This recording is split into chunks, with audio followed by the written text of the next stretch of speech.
For today's video mga idol, gusto kong i-share sa inyo yung biyahe ko galing Manila papuntang Eastern Samar. First time kong sumakay ng bus na mag-isa, kaya naisipan ko ding mag-video at gusto ko ding i-share sa inyo para magkaroon ka ng idea kung paano magbiyahe land trip galing Manila papuntang Samar. Kaya tara, samahan mo ko. Dito ako sumakay sa Eagle Star Transit Corporation Terminal, yung location 28th Avenue, Cubao, Quezon City, Metro Manila. Madami namang bumibiyahe papuntang Visayas pero ito yung pinili ko, yung Eagle Star. Habang nagaantay, kinakabahan ako kasi hindi ako sanay sumakay ng bus. Madaling mahilo at always sumusuka. Pero sa inuman, lumalaban. Marami din yung uuwi kasi malapit na yung Holy Week. Sasakay na ako sa bus, alis na daw kasi. Kung magtatanong ka kung magkano yung ticket, 2,500 po siya, 2,500 mga idol. Pero depende yun kung saan ka bababa. At syempre may dala akong plastic bag. Hindi kasi ako sanay sa biyahe kaya mabuti nang may dala. At dumaan muna sa Eagle Star di Masalam. Pinuntahan dun yung ibang sasakay. At dito ngay nagbibiyahe na. Pangiti-ngiti pa ako dyan mga idol. Kasi naman sa lahat ng biyahe ko, palagi naman akong umiinom ng Bunamin pero ngayon lang umipikto. Mahaba-haba na kasi dyan yung biyahe namin at hindi pa ako nahihilo. Unang stopover dito sa Ila Viajeros Restaurant dito sa Candelaria. Wala kasi akong dalang pagkain at ulam kaya kumain ako dito. Mas maganda mga idol, magbaong ka na lang ng kanin at ulam para makatipid ka. Ang mamahal kasi ng mga paninda pero reasonable naman kung bakit daw mahal yung mga paninda nila. Tanungin mo na lang din para malinawan ka. Pero kung may budget ka naman, go laban, bumili ka na lang. So balik biyahe na. Maganda talaga pag nasa window seat ka. Ito din yung ginagawa ko para iwas hilo. Pagdating namin sa Seriaya, may sumakay na lalaki nagbibinta ng Yimatar. May papretest siya mga idol. Masarap naman siya mga idol kaya nagpabudol tayo kay kuya. Napabili tayo. Ganda ng diskarte ni kuya. Pangalawang stopover, gabi na. Dito sa Santa Elena, Patag Iraya. Madami ditong pampasalubong. Hindi na ako kumain ng kanin kasi gabi na. Nag-cup noodles na lang ako. Mahirap din kasi pagbusog pag nagbibiyahe. Dito naman, andito na kami sa Matnog, Sorsogon. Dumating kami dito ng madaling araw. Marami ding uuwi sa kanilang mga probinsya. Dito din kami binigyan ng ticket para sa ferry boat. At nagtaka ko, hindi pa naman ako nagbayad pero binigyan na kami ng ticket. Baka libre kami ng Eagle Star, hindi ko sure basta hindi kami nagbayad. Ang tagal namin dito nagantay mga idol. Hindi ko na din matiis yung lamig dito sa loob ng Eagle Star. Kaya nagpapaaraw ako. Ito nagbibiyahe na papuntang Matnog Port. Andito na kami sa Matnog Port mga idol. Madami din yung tatawid. At dito nag-stock muna ako kasi mag-aantay muna ng ilang oras. Papunta na kami sa ferry boat. Ang ganda mga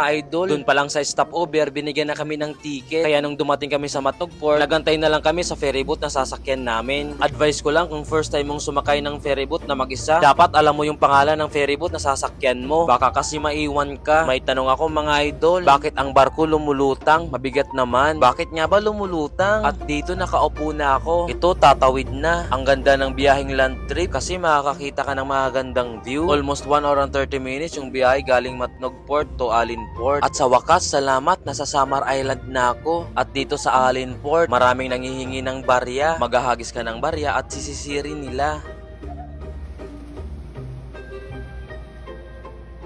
Yung iba naman dito hinahagis sa kanila. Nakakatuwa, nag-aagawan sila.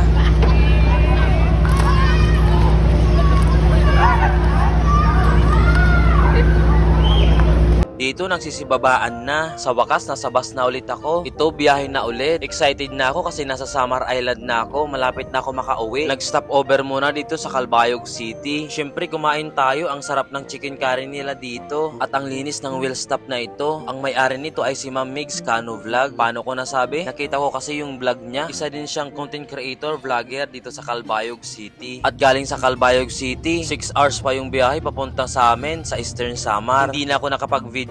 May na-experience kasi ako na hindi maganda habang bumibiyahe pa uwi. Ay, gihat, nakauli na ako. Mga alas 8 na ng gabi ako nakauwi sa amin. Hindi pa rin ako makapaniwala kasi hindi talaga ako sumuka. At nakaya ko mag-isa. Grabe, ang dali lang pala. Kaya kung kaya ko, kaya mo rin mag-isa. Kaya hanggang dito na lang mga idol. Bye-bye!